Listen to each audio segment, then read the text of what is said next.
Bodhisattva doctor बाबा साहब अम्बेडकर के अंतिम क्षणों की अनसुनी कहानी। वर्तमान में जैसे टीवी, मोबाइल और इंटरनेट की सुविधा उपलब्ध है, वैसी सुविधाएं बाबा साहब के समय में उपलब्ध नहीं थीं। बाबा साहब अम्बेडकर के समय में टेक्नोलॉजी इतनी विकसित नहीं हुई थी जितनी कि आज विकसित हुई है। बाबा साहब अम्बेडकर के समय में सिर्फ रेडियो का आविष्कार हुआ था। रेडियो के माध्यम से जनसंपर्क किया जाता था और लोगों को जानकारी दी जाती थी। जब बाबा साहेब अम्बेडकर का महापरिनिर्वाण हुआ तब रेडियो के माध्यम से लोगों को बताया गया था कि भीमराव रामजी अम्बेडकर अब नहीं रहे। अम्बेडकर के अंतिम क्षणों की अनसुनी कहानी। बाबा साहब के महापरिनिर्वाण की खबर सुनकर लाखों लोग मुंबई की दिशा में निकल पड़े। जो वाहन, जो साधन मिला, जिन्हें नहीं मिला वह भी पैदल चलकर निकल पड़े। तो कोई बैलगाड़ी लेकर मुंबई में पहुंच गए। तथागत बुद्ध के महापरिनिर्वाण के बाद जैसे भिक्षुगण शोक सागर में डूबे थे, बिल्कुल वैसे ही बाबा साहब अम्बेडकर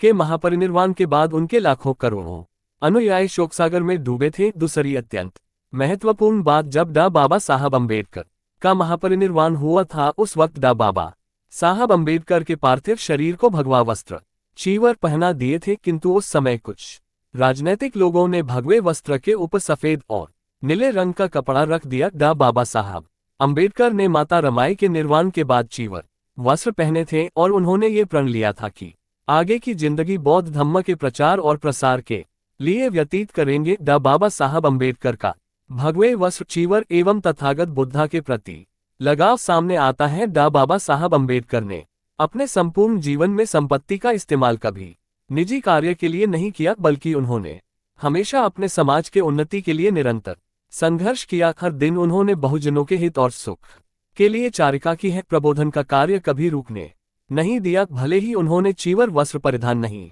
किया हो, किंतु वह एक भिक्षु की कसौटी पर खरे उतरे थे। वह असली बोधिसत्व थे, इसलिए उनके अंतिम समय में उन्हें भगवे वस्त्र पहना दिए थे। कुछ राजनीतिक दलों ने अब तक ये बात हमसे छुपाई है। यदि बाबा साहब अम्बेडकर का भगवे वस्त्र चीवर एवं तथागत बुद्धा के प्रति लगाव सामने आता है तो निश्चित ही इसका संपूर्ण भारतीय लोगों पर सकारात्मक असर होगा।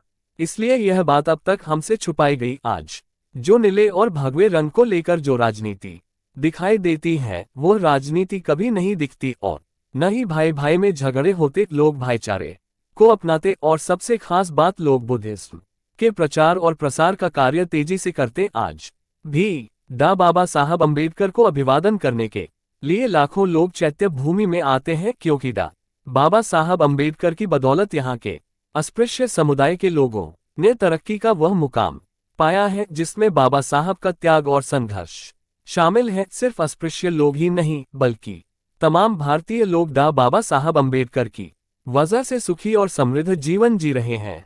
दिसंबर 1956 में मुंबई में सबसे बड़ा धर्मांतरण का कार्यक्रम करने वाले थे। आखिरी दिनों में बाबा साहब अम्बेडकर हमें तथागत बुद्ध की राह पर लेकर आए हैं। उन्होंने अपने संपूर्ण जीवन में जितनी भी प्रतिज्ञाएं की थीं, उसे उन्होंने पूरा करके दिखाया है। इतना ही नहीं, बल्कि बाबा साहब अम्बेडकर अक्टूबर 1956 के बाद दिसंबर 1956 में मुंबई में सबसे बड़ा धर्मांतरण का कार्यक्रम करने वाले थे। उससे पहले ही बाबा साहब अम्बेडकर का महापरिनिर्वाण हुआ।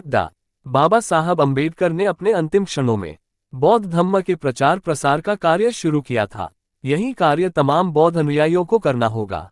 बाबा साहब ने कहा था कि तथागत बुद्ध का इतिहास विस्मयादिबोधक चिन्ह ही भारत का असली इतिहास है, बाकी सब मिथक है। इसलिए बाबा साहब अम्बेडकर ने बौद्ध धम्म के प्रचार और प्रसार के लिए अपने अनुयायियों को जितनी भी बातें कही हैं, उन सभी बातों पर बुद्धिस्ट लोगों ने अमल करना चाहिए। सही मायने में यही बाबा साहब अम्बेडकर को असली अभिवादन साबित होगा।